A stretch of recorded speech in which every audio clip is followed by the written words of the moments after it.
দর্শক, ভারতের পূর্বাঞ্চলীয় রাজ্য মণিপুর দিন যতই যাচ্ছে সেখানে ততই উত্তাল হয়ে উঠছে। মণিপুরে কেন্দ্রীয় বাহিনী আরও 2টি ব্যাটালিয়ন পাঠানোর সিদ্ধান্ত নিয়েছে। মোদী সরকার এই সিদ্ধান্ত নিয়েছে।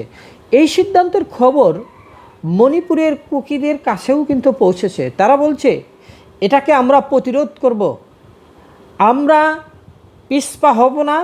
উত্তালতা শুরু হয়েছে, প্রতিবাদ শুরু হয়েছে। এই প্রতিবাদের ঝঞ্ঝার পতাকা তারা উড়িয়েই ছাড়বে। এই যে স্থানীয় সংবাদ মাধ্যম পিটিআই একটি তথ্য জানিয়েছে যে এতে বলা হয়েছে যে 58 নম্বর ব্যাটালিয়নকে একেবারে তেলেঙ্গার ওয়ারাঙ্গল থেকে এবং 112 নম্বর ব্যাটালিয়নকে ঝাড়খণ্ডের লাহোর থেকে পাঠানো হচ্ছে। প্রথম ইউনিট মণিপুর একেবারে কাংভায়ে, যেটা কুরাচাঁদপুর নামে পরিচিত, এবং দ্বিতীয়টি ইম্ফলের চারপাশে দায়িত্ব পালন করবে।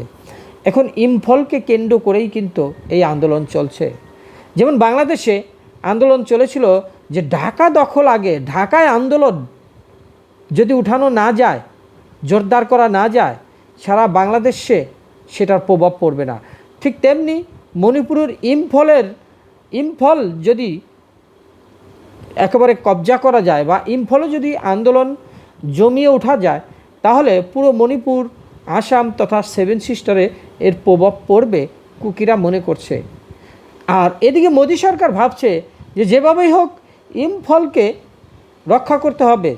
ইম্ফলের চারপাশে তাই দায়িত্ব পালনের জন্য তারা ব্যাটালিয়ন নিয়োগ করেছে।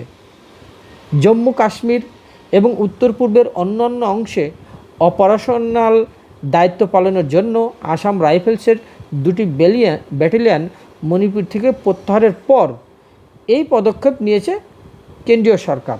যেরকম জম্মু কাশ্মীর বা উত্তর পূর্ব প্রদেশে প্রত্যাহার হয়েছিল। এখন ভারতীয় স্বরাষ্ট্র মন্ত্রণালয় এক নির্দেশে বলা হয়েছে যে নতুন এই 2টি ইউনিটের সবগুলো কোম্পানি, প্রতিটিতে প্রায় 6টি, এবং অন্যান্য রাজ্যের বিভিন্ন অংশে যে ঘাঁটি তৈরি করবে সেগুলো এটার কাজ করবে।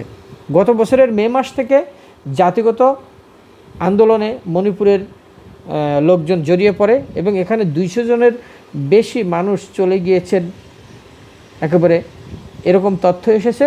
এবং 10 দিনে অন্তত আরও প্রতিদিন একজন করে 11 জন চলে গেছে। জাতিসংঘ এ ব্যাপারে কিন্তু উদ্বিগ্নতা প্রকাশ করেছে, কারণ সেখানকার যে জাতিগত এই সংঘাত, এর জের বৈশ্বিকভাবে লাড়া দিচ্ছে এবং এটার একটি সুষ্ঠু সমাধান চাচ্ছে।